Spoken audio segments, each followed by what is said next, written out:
seems to me that the purpose of life is to find a mode of being that is so meaningful that the fact that life is suffering is no longer relevant. Now, I have a follow-up, just a segue from that, but is that an accurate quote? Well, I don't know if it's an accurate quote, but it sounds like something I probably said. Accurate sentiment, it's more accurately attributed. Accurately attributed, all right. It seems to me that it's true. I mean, it isn't necessarily the case that you can do it. All right. Yeah. So it's hard to do. I mean, and that, of course, it's hard, I suppose, in proportion to the suffering that you're undergoing. And it isn't necessarily the case that you can always manage it, but sometimes you can manage it, and it's good if you can.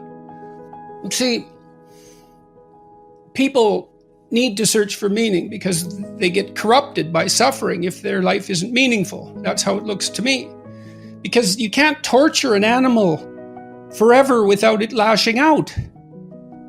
And so if your life is nothing, if there's nothing in it that speaks to you, there's still going to be suffering. You can't talk yourself out of that. And so then I see people tearing down traditional structures, let's say, or they're casual about them. Another rule in this new book is do not casually denigrate social institutions or creative achievement. Well, why social institutions? Well, I've counseled lots of people who were lost. And so if you came to see me and I was your therapist, I'm very practical. I'd say to you, okay, well, let's look at your life for a minute. Do you have an intimate relationship? What about your family? And that could be, married with kids, or it could be the family of your birth, your siblings and your parents and so on. How's that functioning? Do you have anyone there? Do you have a job, or maybe a career even if you're fortunate, but at least a job that keeps body and soul together and maybe where there's some chance of advancement and hope? Do you know how to use your time outside of work productively?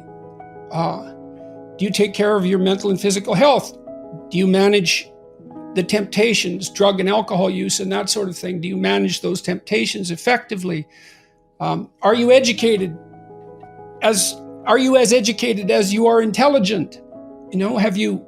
And those are standard patterns of activity in the world. Do you have kids? Do you have a wife? Or a husband? Do you have a job? I mean, it's mundane in some sense,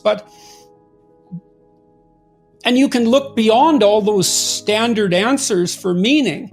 But if you're overwhelmed by life, anxious and suffering, that's a good place to start. Put that together. Why? Well, the answer to that is because that's what people do. That's what people do. That's the best we've been able to manage. And if you don't have that, because you're a human being like other human beings, you're going to suffer for it. And so attacks on that, assaults on that aren't that helpful.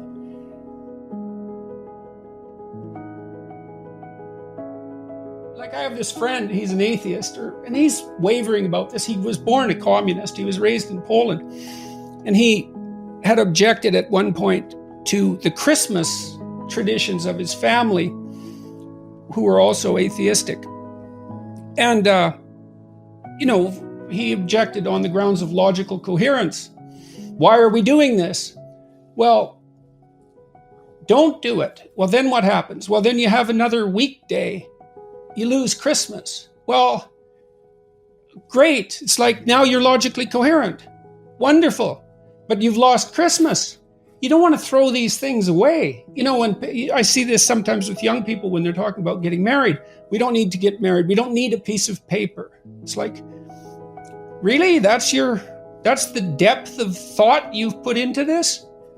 It's like you're not going to mark this permanence with conscious awareness and social celebration and the sanction of your community and a beautiful ceremony? That's just nothing? You're going to let that go?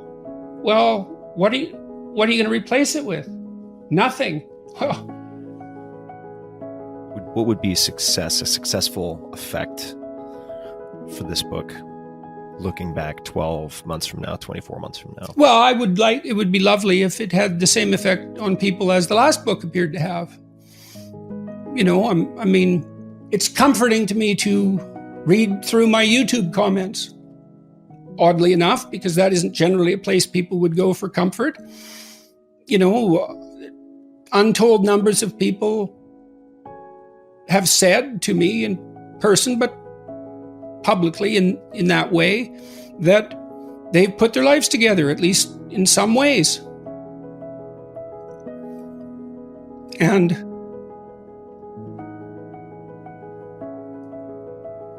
you talked about Viktor Frankl. When I wrote Maps of Meaning, I said, well, I was interested in malevolence.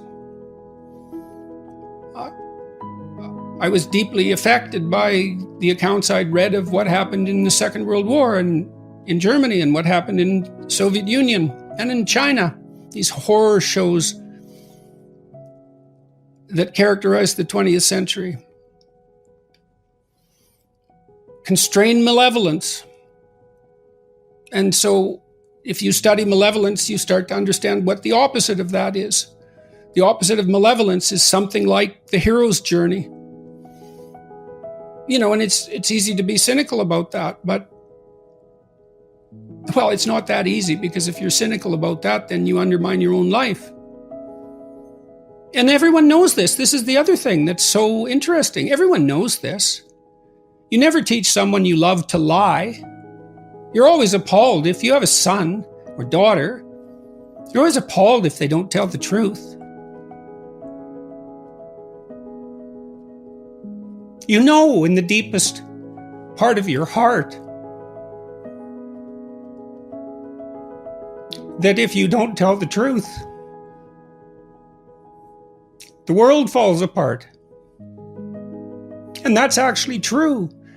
I talked about unearned wisdom. It's no trivial matter to understand that. Dostoevsky said everyone is responsible for everything that happens to them and everything that happens to everyone else as well. And, that's an insane statement. And he was a very extreme person, but it's also true. And I think that's part of what people get a glimpse of when they have a hallucinogenic induced religious experience. It's like, there's a lot more resting on you than you think. And you know that. You don't wake up in the morning berating yourself for telling the truth.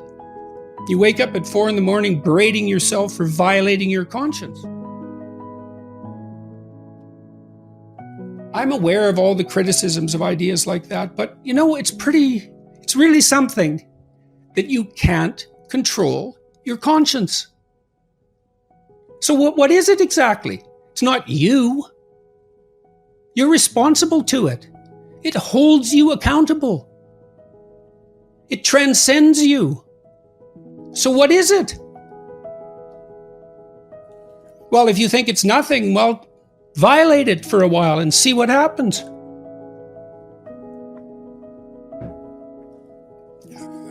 So, I hope what I wrote in Beyond Order is true.